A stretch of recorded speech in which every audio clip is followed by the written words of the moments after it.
Mohon maaf teman-teman, karena gua sama Gary pas Bego Teknologi kemarin gak sempat riset banyak soal Redmi ini, jadi banyak hal yang miss nih sama HP-nya. Gua kemarin cuma riset tentang berita, ya ini barang aja, nggak terlalu lebar beritanya. Ya dan sekarang gua baru sadar nih, kenapa Xiaomi rilis HP ini. Jadi ini adalah Redmi 12C yang baru aja rilis. Ekspektasi gue awalnya tuh rendah ya, yang artinya tuh nggak ngarep apa-apa dari handphone ini. Tapi kok setelah gue pikir-pikir lagi, Redmi 12C kok jadi gini? Mau dibilang penerus? Nggak bisa. Kelebihannya juga nggak sewah si Redmi 10C. Ya tinggal cek harganya aja sih, semoga di bawah di 10C-nya ya, biar gue ikhlas menerima kehadiran si Redmi 12C ini. Emangnya bedanya di mana bang? Ya banyak, cuma kita nyantai dulu aja. Kita bahas soal desainnya dulu, biar aman. Gak usah banding-bandingin dulu deh. Oke, pertama kita dari desainnya dulu. Ini punya style ala-ala handphone di kelas ya, dengan port micro USB buat ngecasnya. Maaf guys, sekarang pakai micro USB. Padahal di Redmi 10C Type-C nih. Jadi bagian mana nih yang aman nih? Gue bingung cari yang nggak ada perbandingannya gitu ya. Yaudah, kita santai aja lagi ya. Kita balik ke desainnya lagi, yang memang kurang lebih berada di kelasannya. Body full plastik di bagian belakang dengan kamera cutout yang standar aja, sekaligus cakup si fingerprint scannernya. Ala-ala smartphone old school gitulah. Tapi gue suka di sini ada tambahan tekstur unik garis kayak semacam flicker gitu, yang ngebuat ini beda dari handphone budget lainnya. Kalau sisi depan standar aja, kamera depan water drop, dagunya masih tebel ala-ala handphone entry level saat ini. Dan buat tombol sama colokannya, di bagian power sama volumenya ada sebelah kanan, di atasnya cuma ada jack audio tanpa IR blaster, sisi kirinya ada SIM tray non hybrid bisa pakai SD card tambahan, terus di bawahnya speaker, mic, dan charger micro USB. Ya, gue agak kecewa sih. Ini kayak kelihatannya downgrade banget. Tapi guys, gue ada opini soal ini. Ya nanti ada di kesimpulan kita bahas lagi. Oke? Kalau buat layarnya gede di 6,71 inci. Panel IPS di resolusi HD di 60 Hz aja. Nothing spesial. Tapi udah cukup oke dengan kualitasnya. Gue nggak ngerasa keganggu saat nonton YouTube video. Terus speakernya juga udah cukup kencang suaranya. Udah enak lah handphone ini buat sosial mediaan, nonton video YouTube ataupun maraton anime. Udah gitu OS-nya pakai MIUI 13 base Android 12. OS zaman sekarang pula ya, cuma yang flagshipnya udah kebagian si MIUI 14. Ya kita doain aja ini bakalan dapat juga nanti yang nggak kelamaan gitu ya. Tapi untuk saat ini multitasking di handphone ini masih tercover dengan aman. Karena udah pakai MediaTek Helio G85 walaupun jadul ya, udah 3 tahunan ada si chipset ini. Tapi setidaknya nggak pakai MediaTek seri P lagi. Dan si G85 itu udah cukup oke buat gaming. Setidaknya performanya udah kenceng ya. Ya kalau mau bandingin si naganya ya kayak si dipakai Redmi 10C itu, yaitu si Snapdragon 680, jadi ya basically performa masih di range yang sama dari generasi sebelumnya si Redmi ini. Dan untuk pilihan RAM, storage-nya variatif ya, tapi nggak tahu nih kalau yang dijual itu berapa. Intinya ada pilihan 3, 4, 6 GB, kalau storage-nya itu ada 32 GB, 64 GB, sama 128 GB. Ya yang terendahnya itu di 332 GB, yang tertingginya itu 6128 GB. Dan ini keduanya pakai RAM LPDDR4X serta eMMC 5.1 ya. Downgrade lagi nih ya. Yang Redmi 10C ini udah pakai UFS nih. Ini deal breaker nggak nih ya? Ya harusnya sih iya gitu. Tapi setidaknya kalau lo pakai SD card speednya itu bisa sama lah. Terus buat pengetesan game di sini gue juga udah ngetes game Mobile Legends. Dia default itu dapat di refresh rate tinggi, grafisnya itu di sedang. Dan ini bisa dapat rata-rata di 60 FPS. Terus kalau di settingan max-nya ini mentok di refresh rate high, grafis high itu bisa dapat rata-rata di 58 sampai 60 FPS. Ya bisa buat mabar lah. Pas lagi war pun juga ngaturin FPS-nya, layarnya responsif pula untuk di kelasnya. Game kedua, game PUBG, ini settingan bawaan dapat di refresh rate high, grafis high, ini bisa mentok di 30 FPS, lancar dan stabil. Tapi ketika di settingan smooth ultranya, FPS itu ketahan di range 35 sampai 39 FPS kalau lagi rame. Dan perlu diketahui juga ini nggak ada gyronya, jadi ya main biasa aja lah untuk PUBG ini. Oke, sekarang kita ke kamera dulu ya. Yang menurut gue ini satu hal yang perlu di highlight, yaitu dari setupnya dual kamera, 50 megapiksel kamera utama dan 0,08 megapiksel depth sensor. Sedangkan untuk kamera depannya ini di 5 megapiksel aja. Nah untuk hasilnya, somehow ini punya detail yang bagus ya. Walaupun warnanya ini nggak vivid, tapi cukup natural dan nggak melenceng dari warna objek aslinya.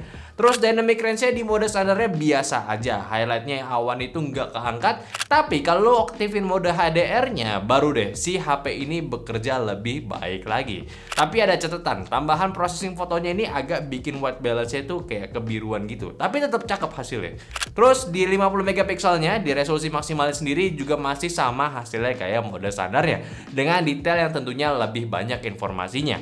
Kalau mode AI ini gue agak bingung ya, kayak nggak terlalu beda jauh sama mode standarnya, tapi tumben nih biasanya di handphone harga segini kalau foto AI itu dibikin oversaturated ya.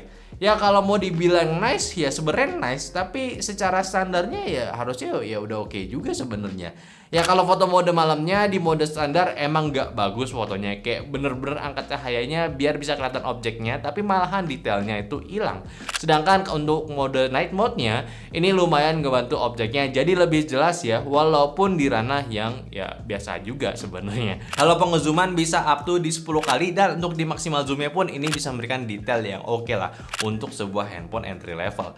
Nah, kalau untuk di video depan belakangnya ini settingannya mentok di 1080p 30 fps ya. Dan untuk hasilnya surprisingly gue lebih suka sama kamera depannya ketimbang kamera belakangnya.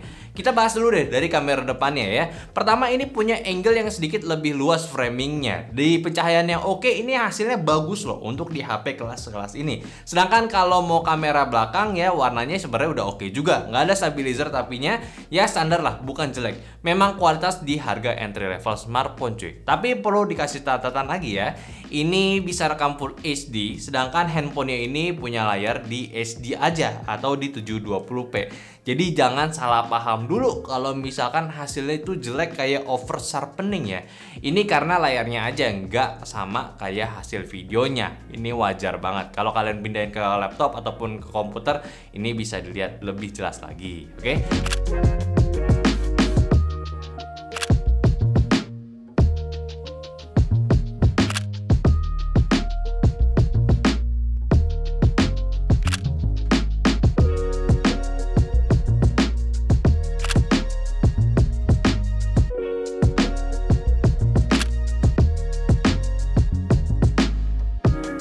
Ya ini adalah pengetesan di kamera Full HD 30 fps ya.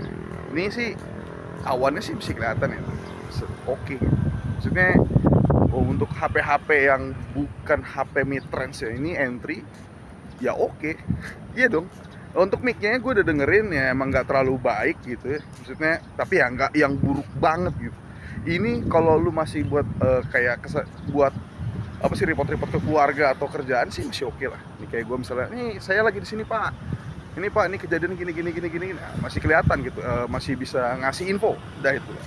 Jadi menurut kalian gimana nih?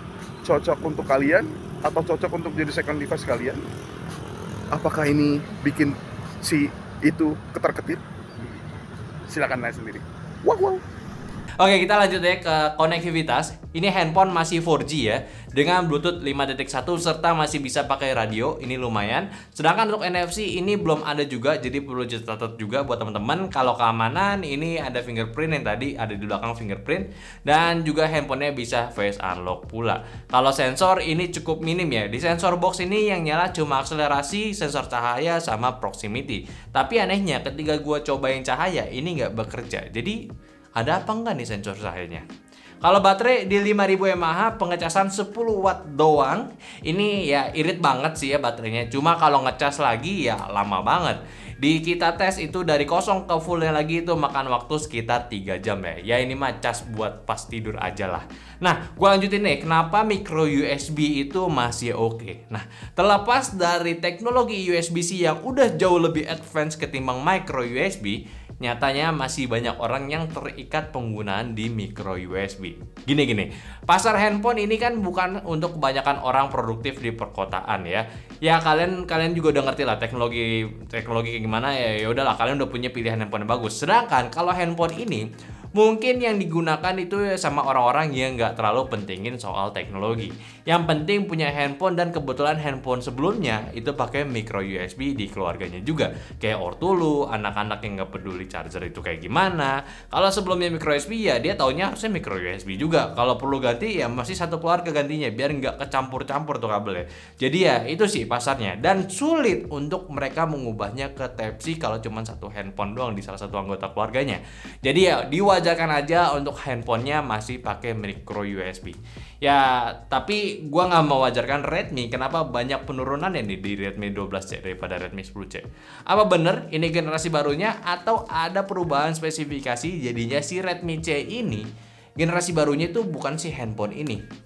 Gua nggak tahu sih. Tapi kalau gua tanya apakah handphone ini rekomend buat beli, ya pertama lihat dulu aja sama harganya, menarik atau tidak. Gue belum tahu harganya. Kalau menarik ya lu boleh beli. Ini handphone pada dasarnya nggak jelek, performanya udah oke, medsosnya bisa, gaming tipis bisa, kameranya udah bagus juga. Yang disayangkan sama handphone ini cuma penurunan spesifikasinya aja.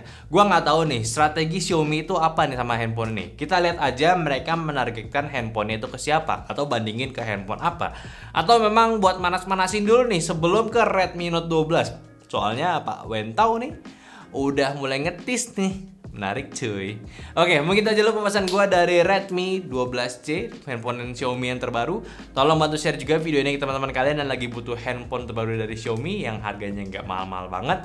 Jangan lupa kasih pendapatnya juga di kolom komentar sama like video ini kalau kalian suka, dan follow semua sosial media kita di Instagram, TikTok, Facebook, dan Discord yang semua linknya itu ada di deskripsi. Dan terakhir, gue bingung, gue ngomong kenapa nih handphonenya nggak mahal banget, padahal gue belum tahu harganya.